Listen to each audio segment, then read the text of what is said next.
Hello, and welcome to Matters of Engagement, a podcast exploring the complex world of patient engagement and partnership. I'm Jennifer Johannesson. And I'm Emily Nicholas Angle.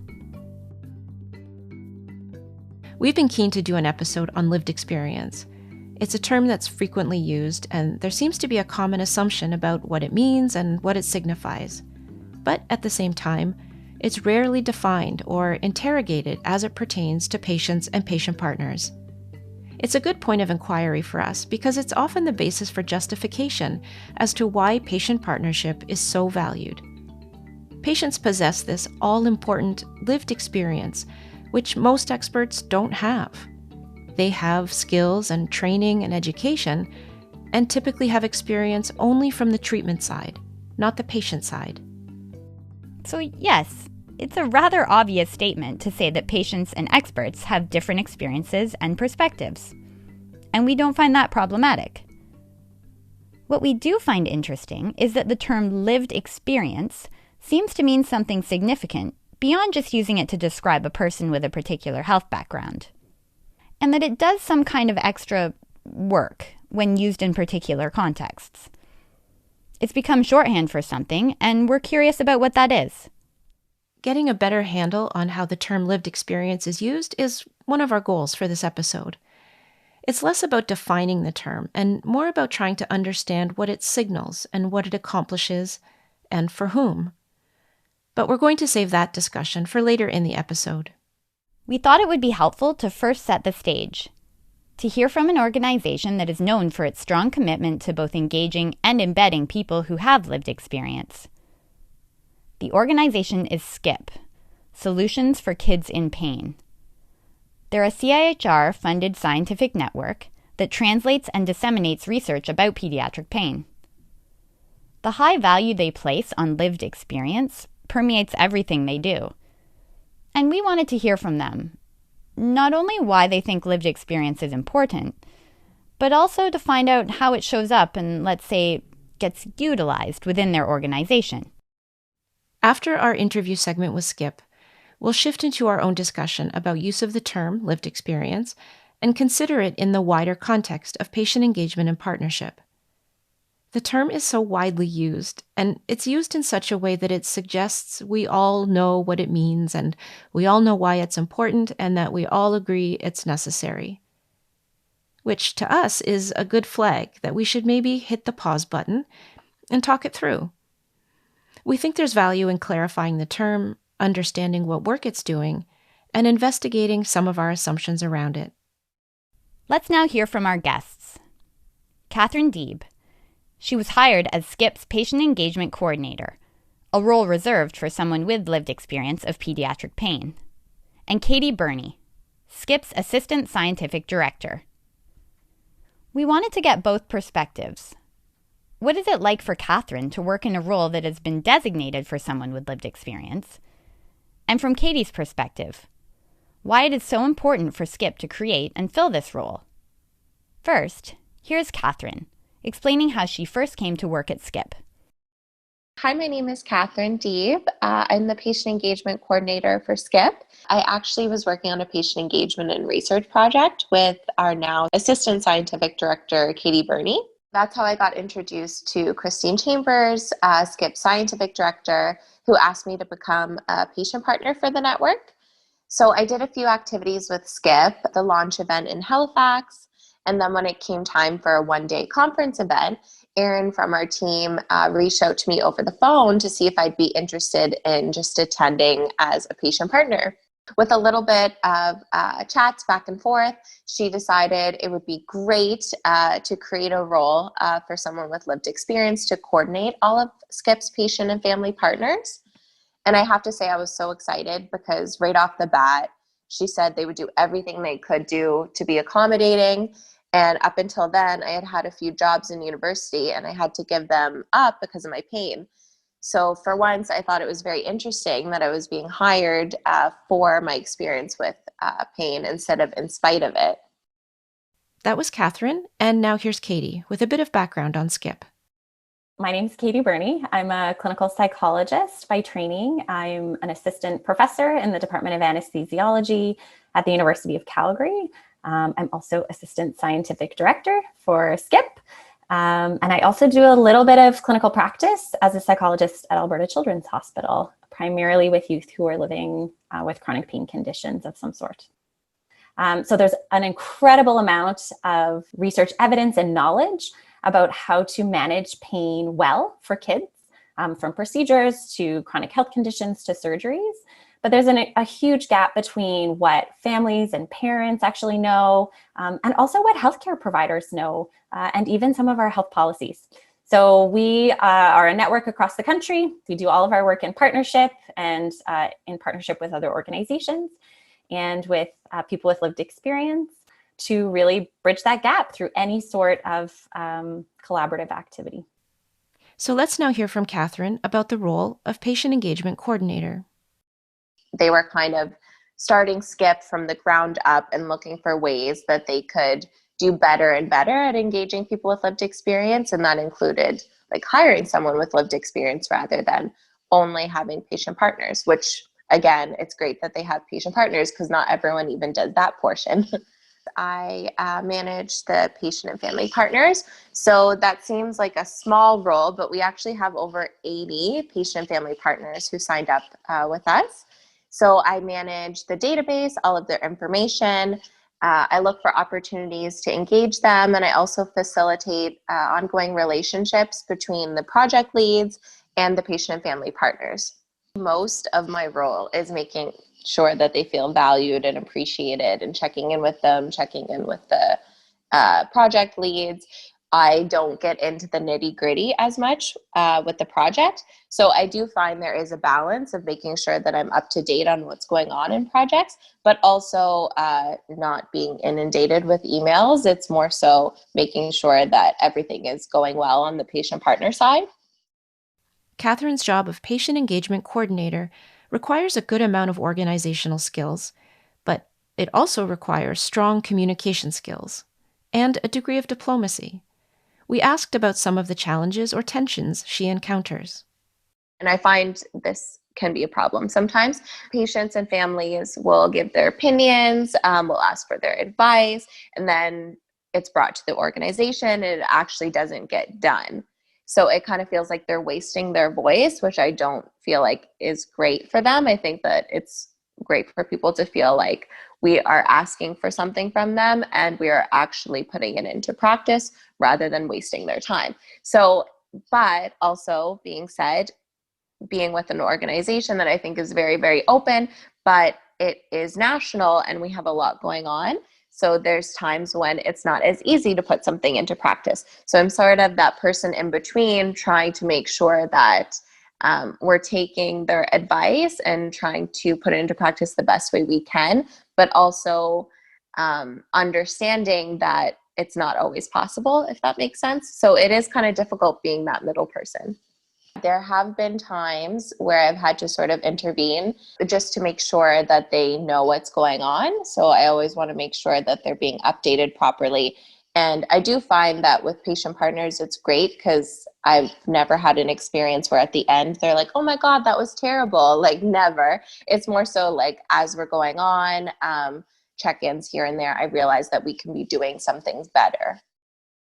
Katherine is obviously a good fit for the role. We wondered to what extent the job was created, perhaps with her in mind, given that Katherine had already been working with SKIP as a patient partner. Katie describes how the creation of this role is definitely aligned with SKIP's overall plan, but also included a bit of serendipity.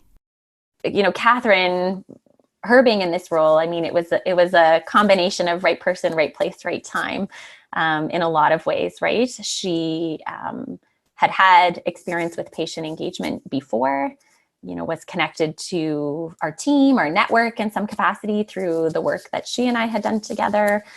The idea of having someone with lived experience in that role as opposed to someone without felt really important, I think, because of the approach that SKIP is taking. I think some of the unique capacities that someone with lived experience can play in supporting people or coaching people or identifying the right people to engage in different activities that SKIP might be doing. And also the opportunity to educate partners who we might be working with, or team members within Skip, about some of that lived experience as well. I think it goes both sides, right? I think Katherine's role supports people with lived experience who are engaging in our work. And I think it also supports us as an organization, our other team members, and our partners who we work with about engaging with people with lived experience as well. So I think there's particular things she brings to the table as someone with lived experience that not everyone can. So the fit was good, and Katherine brought the right sorts of experiences with her into the role. But like with any job, the specific responsibilities required specific skill sets, for which Skip provided training as well as clearly outlined expectations.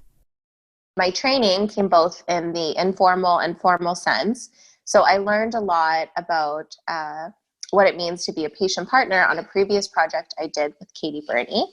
And she did a great job introducing me to the world of patient engagement, some of its challenges, its benefits.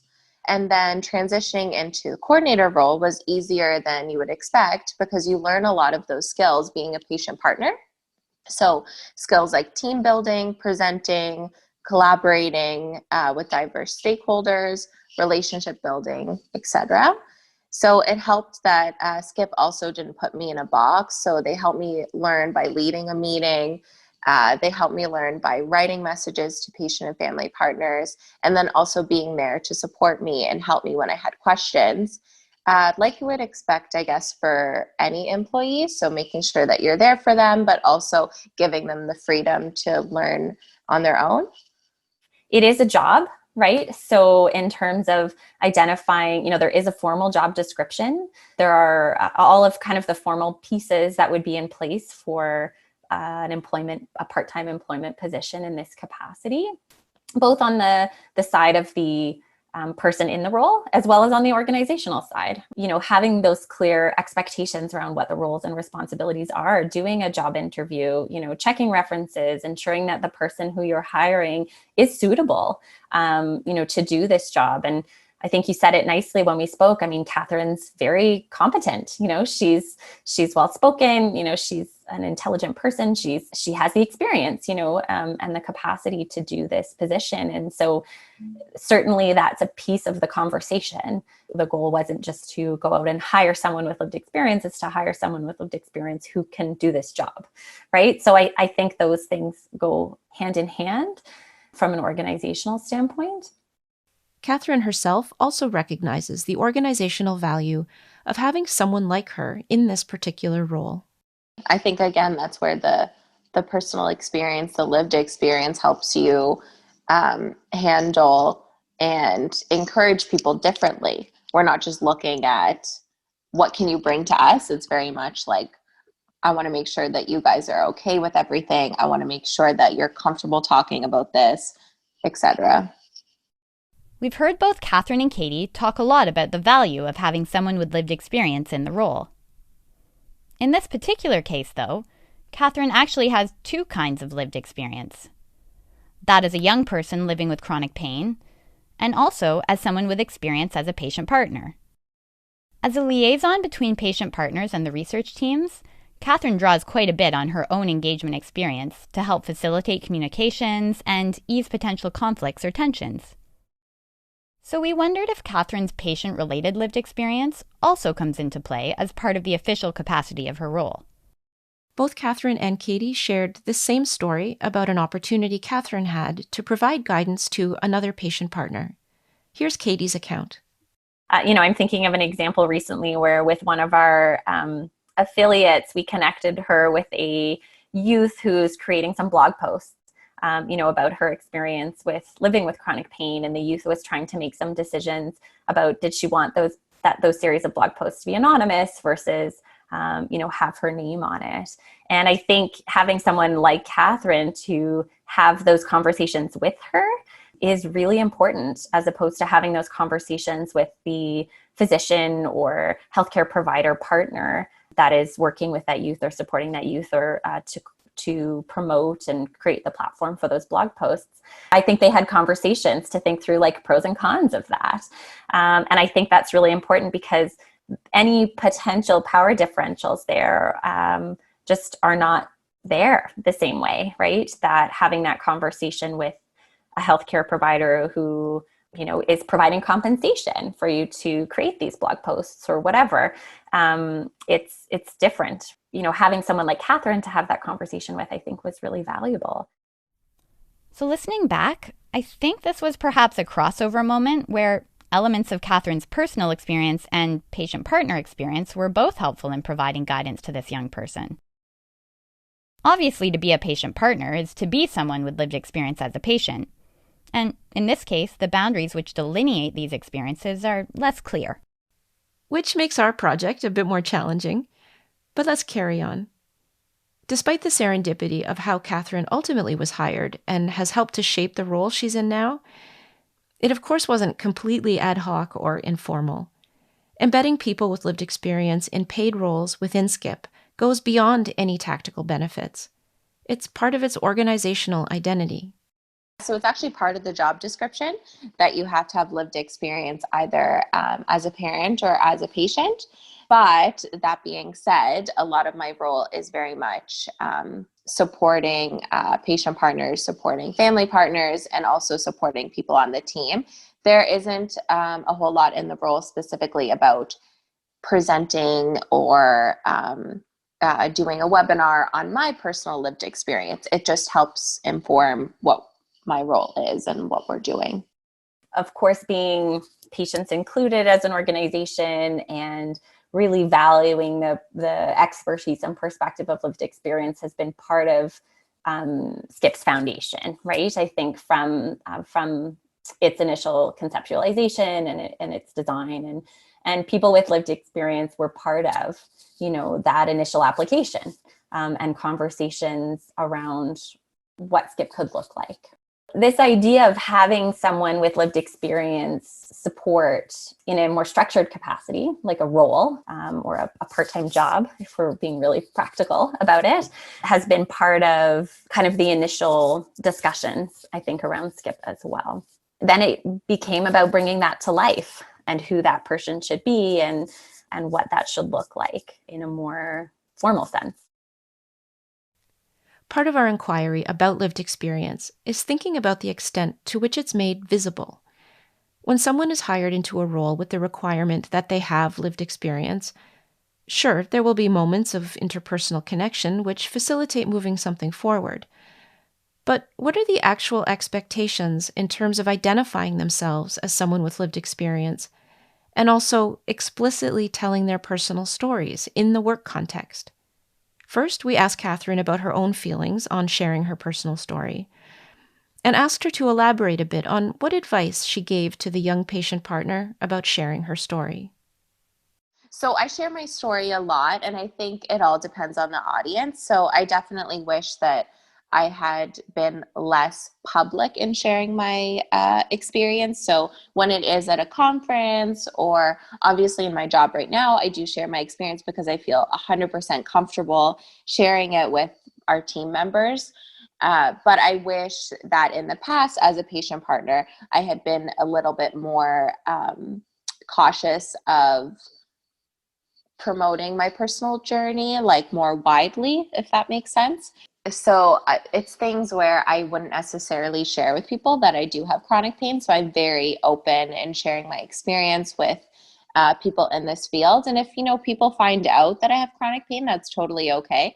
But when I started dating my now fiance, I remember like his dad Googled me, and I was like, I felt so bare knowing that he could have potentially seen like a lot of my personal experience, my journey, which I wouldn't have necessarily shared with him in person. This is definitely relatable. We've both done this, I think, shared something that we've realized was something we didn't think we'd have to account for again. Now, for me, I don't think I've had exactly this kind of anxiety that Katherine's talking about. It's more about having some of my own stories quoted back to me with this expectation that I either still feel the same way about it or, frankly, that I even remember the story all that well. Yeah, I definitely resonate. I've become much more cautious about how and where I share my experience as a patient. Like Katherine, it was only in retrospect that I realized or even thought about the repercussions of sharing really personal details about myself. And this is definitely a good example of how Katherine's time spent as a patient partner informed her role. I imagine someone who hadn't been a patient partner might not have thought to offer this kind of useful advice. More broadly, I think it underscores the importance of carefully considering why and how we ask people to share their lived experience, and what preparation and supports are necessary if they do so. Since lived experience is an essential part of her job description, we asked Katherine whether she felt an expectation to talk about it.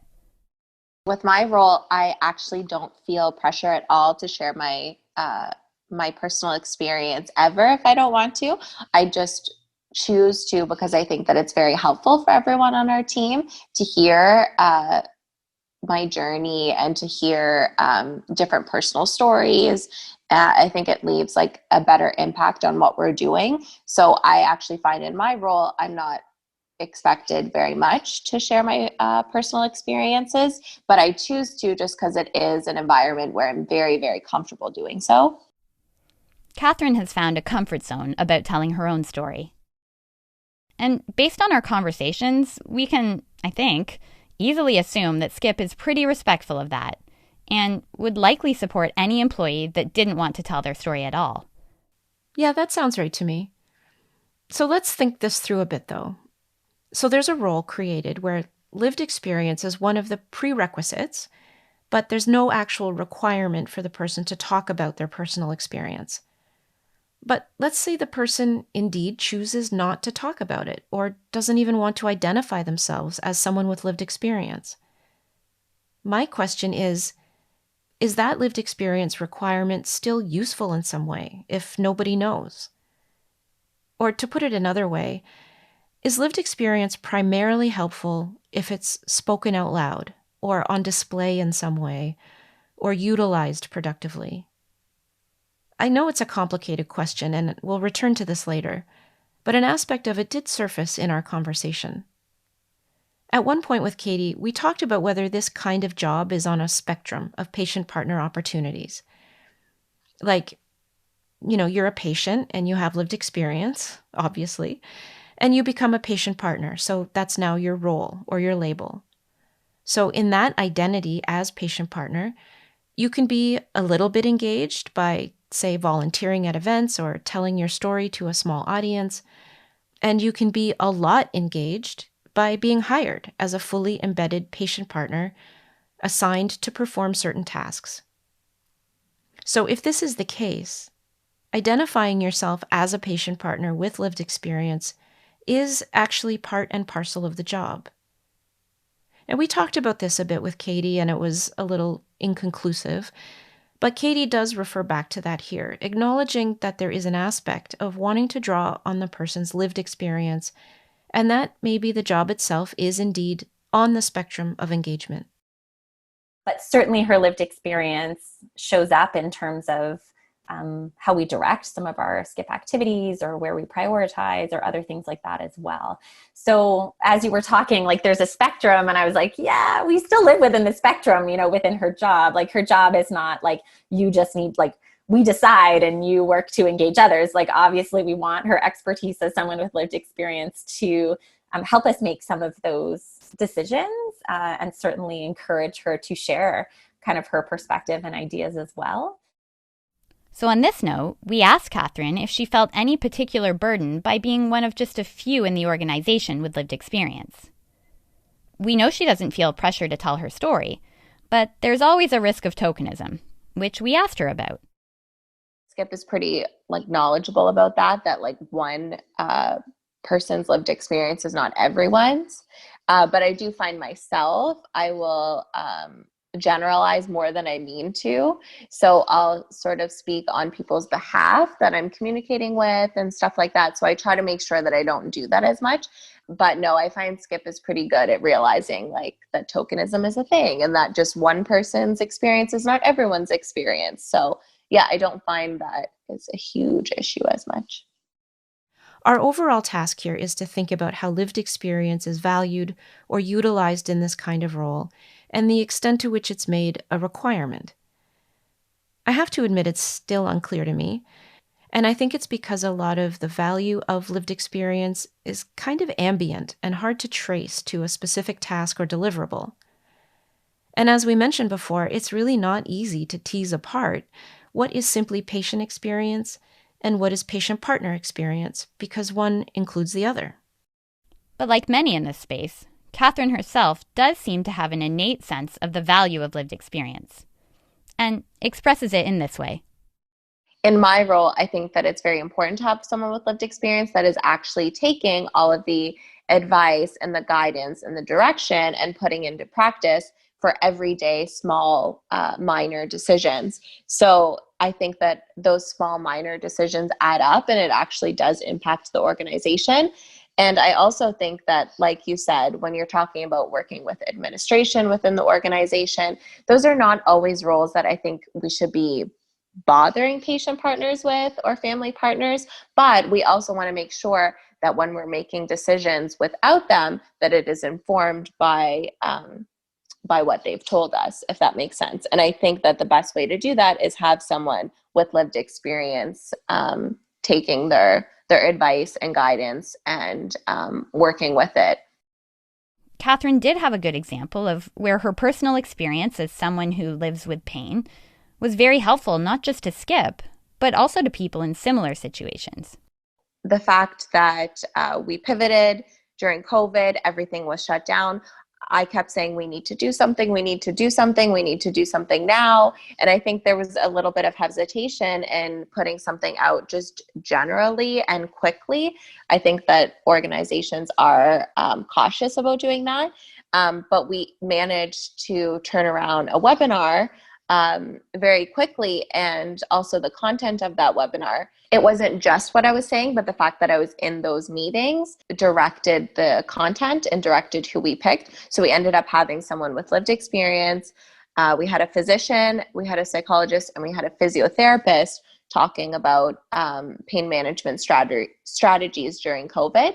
So that could have gone in a totally different direction had we not had someone with lived experience on the team trying to create this webinar and also create an opportunity to get evidence out there fast when everything did shut down during COVID. So I think that's a good example.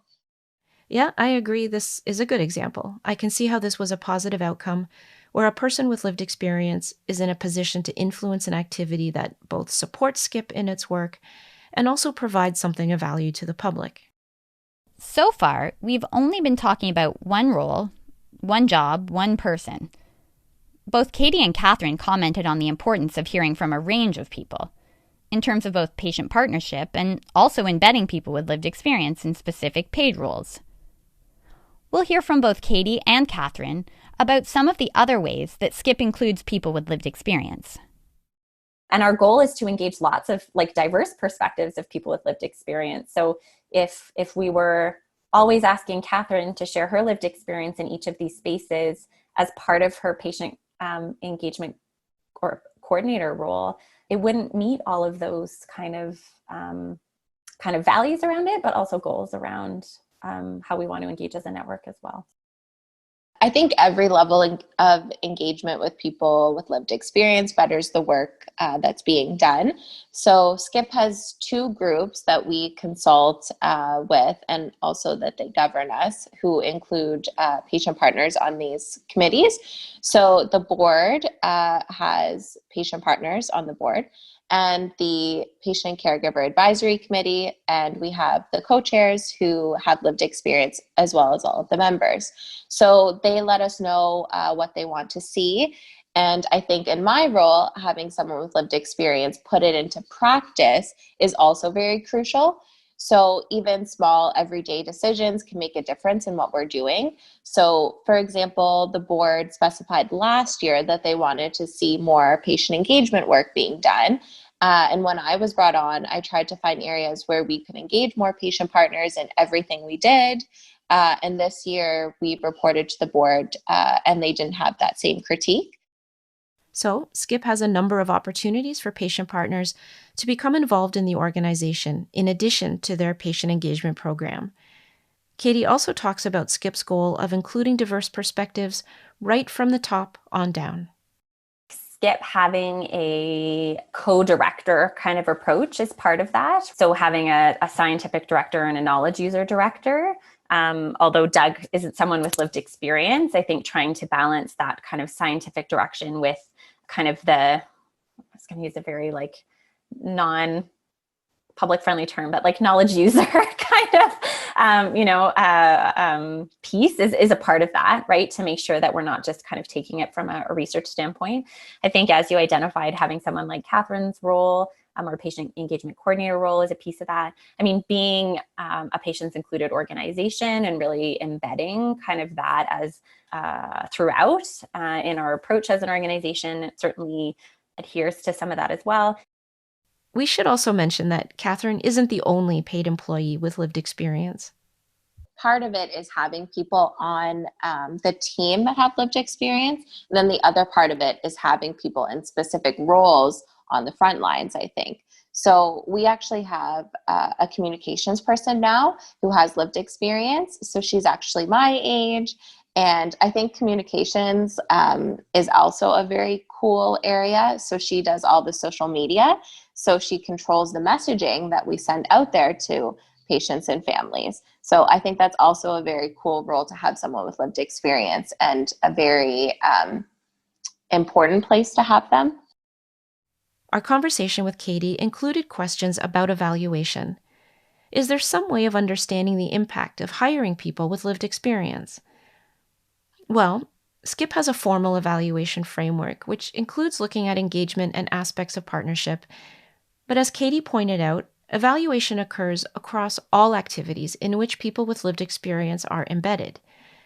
So I came away thinking that, in Skip's view, engaging people in a number of capacities, paid and unpaid, is more of a philosophical underpinning.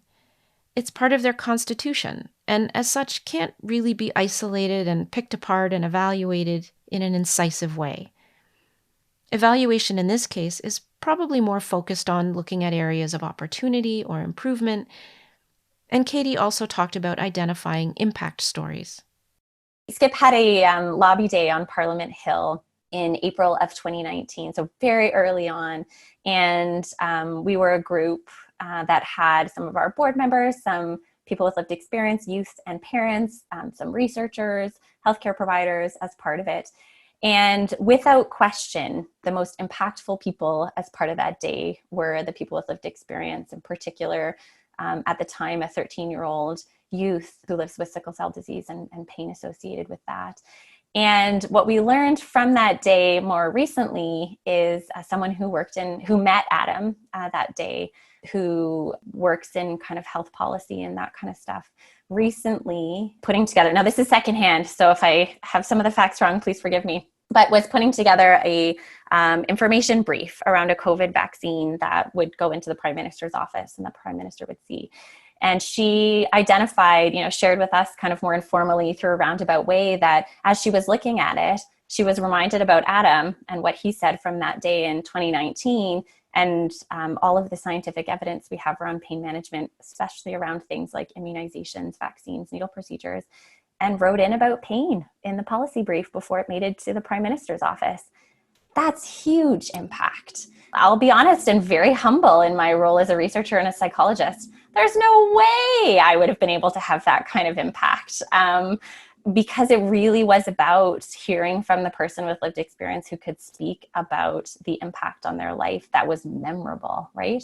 So from a knowledge mobilization standpoint, getting that research evidence like into what might come out, in recommendations or things like that around uptake of a vaccine right now, that's huge. We have tons of great evidence about how to manage needle procedures, often very little of which is actually taken up.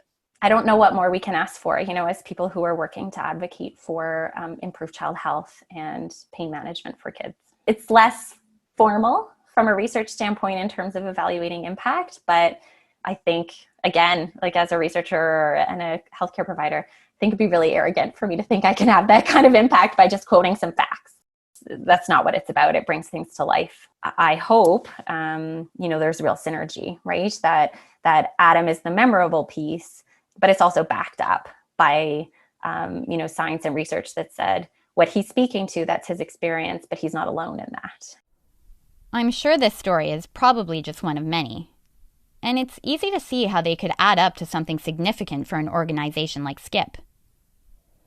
And this also relates back to the beginning. If you remember how Katherine was hired, SKIP did have an overall intention to include more people with lived experience, and then Katherine emerged as the right person in the right place at the right time. These sorts of moments can't really be planned or even anticipated. Same goes for the kind of impact a young person like Adam had on Parliament Hill.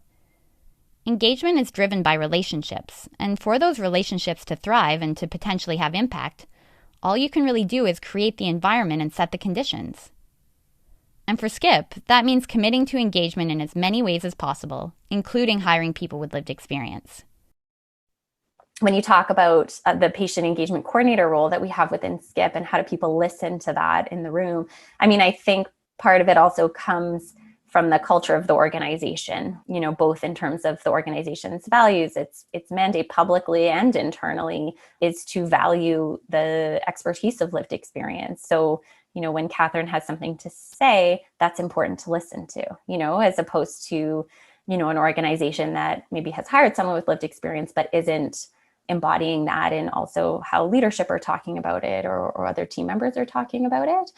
I think there's probably context there too that actually matters, right? Because I can envision a scenario where someone with lived experience is trying to share their experience and expertise and nobody's listening. I think you have to create space for that person to be there at the table in the first place, but that's not enough. I think you also need to be creating an environment where and a culture where that perspective is valued and acted on. Katherine definitely feels she's had a positive impact for both patient partners and researchers, and I think she connects a lot of this impact to her having lived experience. She sees the potential for this approach to have a similar impact on other organizations and imagines a future where employing people with lived experience is not only commonplace, but required. I have this dream of making it very much standard to hire people with lived experience in the roles within an organization. Like when you think about trying to get pain management evidence out there into the community, that obviously is an organization where it's insanely valuable to have someone with lived experience on the team. And I think there's a lot of other organizations like that as well, where if you had someone with lived experience working for them, it would totally shape the organization. And I think that a lot of organizations could do it. Either they haven't thought of it or they don't know how. So I think it would be a really great opportunity for sort of like a larger body to come up with how to meaningfully employ people with lived experience. I remember when patient engagement was very new and there was all these concerns about having patient partners and maybe some of the challenges and how that would shape research and possibly for the worse. And I think that maybe sometimes organizations think about that and worry that it could shape their organization or it could be too challenging for them, so they just don't try. So I think it would be really, really great if there was sort of like a meaningful way to hire people with lived experience in an organization. And I really would like to see it be very much expected, like it was eventually for patient engagement. So I think it would be interesting one day if we saw this within funding for organizations saying, listen, you have to have someone with lived experience, not only on your boards or your committees, but actually being hired in certain roles. I think that would be really, really great one day.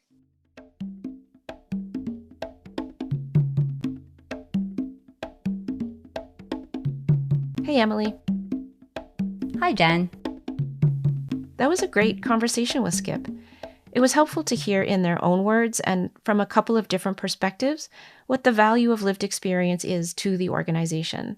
Emily, you have way more experience than I do in terms of seeing how this all plays out day to day, but it definitely rings true for me that lived experience is seen as having an important, if somewhat intangible, impact.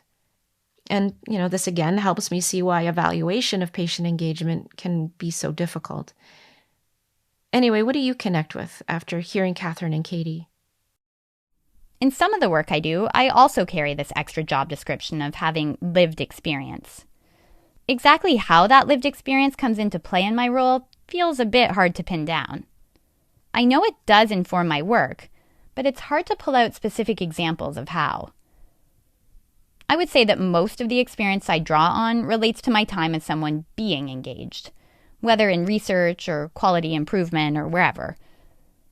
The insight I offer has a lot to do with what felt right and what didn't when someone tried to involve me. What made me feel valued or supported along the way?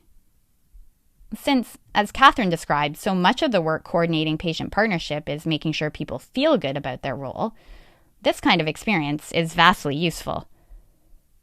The way that my actual patient experience comes into play is more in the kind of aura that it brings. Yeah, something really does change interpersonally when you find out that you and another person have a shared experience. I feel it as both a parent to a child with disabilities and also a parent who has lost a child. When I meet another person with the same experience, there's an assumption that we relate, even if that personal experience is never referred to or acknowledged, and frankly, even if there's actually little in common except the fact of what happened. There's a recognition in each other, even if it's just in that moment. It can feel so comforting and reassuring. And trust is more quickly established because of the perceived shared vulnerability. Katie talked about the power imbalance being removed or lessened when a patient partner talks to someone who's seen as a peer. Well, I mean, the power hierarchy is still there. It's just maybe less visible or interpreted differently. Yeah, it has the effect of preemptively smoothing over possible tensions. There's something here about communicating authenticity. There's an instant, they get me, just in the knowledge of the shared experience, a sense that the other person is the real deal, which I think helps to legitimize whatever the engagement activity is.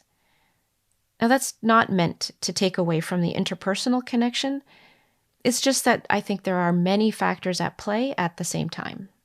Well, I have certainly felt that sense of they get it when hearing from someone I know has gone through something similar. That feeling of understanding is really foundational to the concept of peer-to-peer healthcare and also peer support. But another thing that our conversation with Skip reinforced is just how helpful it is from the organization's perspective to have people with lived experience on the inside. Some of the value is in a kind of knowledge translation role, where the person is able to bring their own perspective and also funnel and interpret perspectives from the wider community.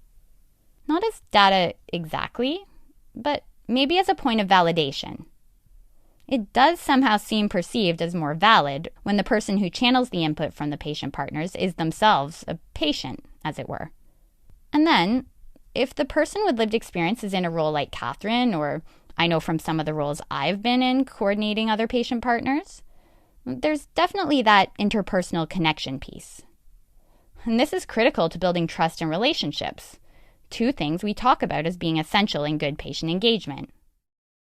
And actually, it's essential in pretty much any sort of job that involves managing people. It makes sense to hire someone that will instill trust and who will be a good conduit for sharing information. Yeah, all of that. And I think there are a lot of intangible benefits as well.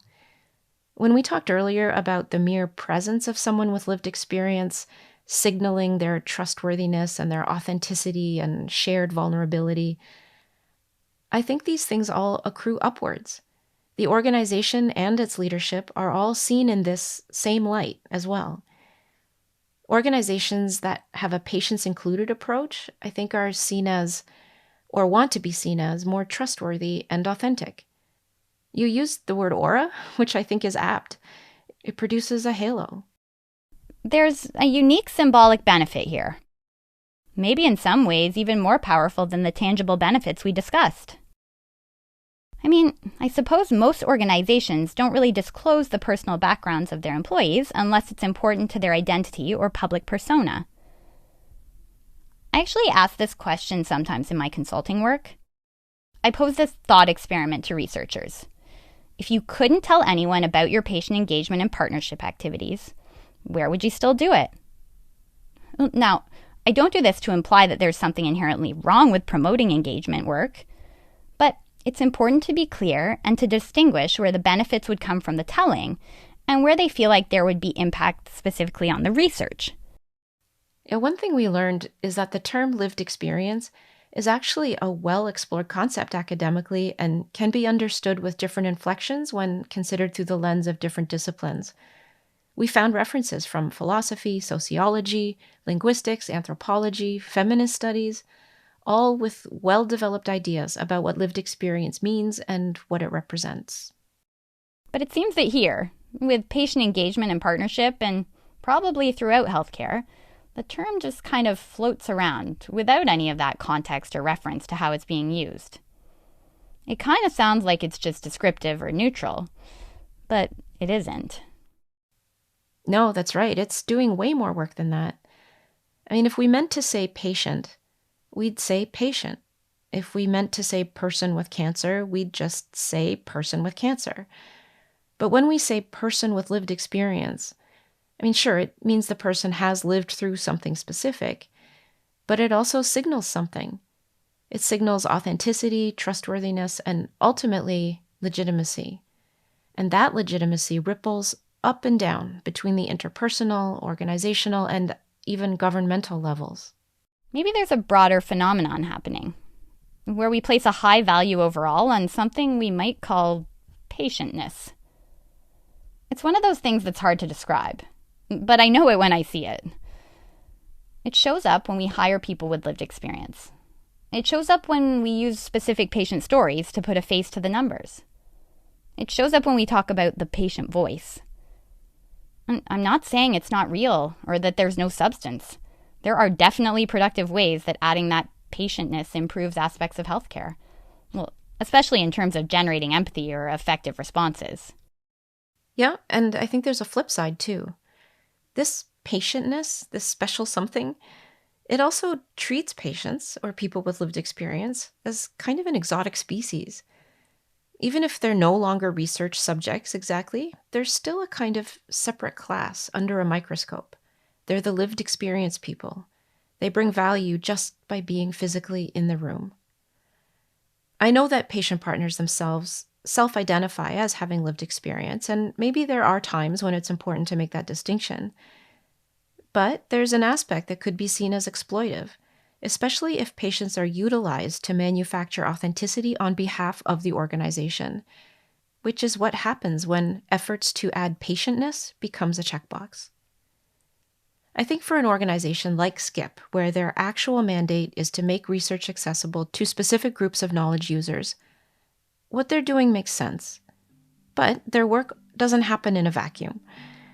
I think as engagement and partnership become ever more embedded and mandated, it's important to at least acknowledge all of the ways that organizations extract value from patients and their engagement activities, including when they hire people with lived experience. We're very grateful to Katherine Dib and Birnie of SCIP, Solutions for Kids in Pain, for sharing their work with us. You can find out more about SCIP at kidsinpain.ca.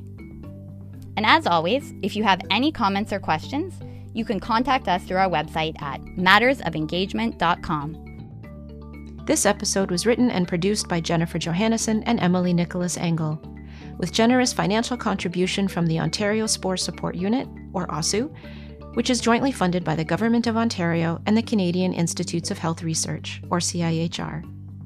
The views and opinions expressed in this episode belong solely to the producers or their guests and are not to be considered endorsed by OSU, the Government of Ontario, or CIHR.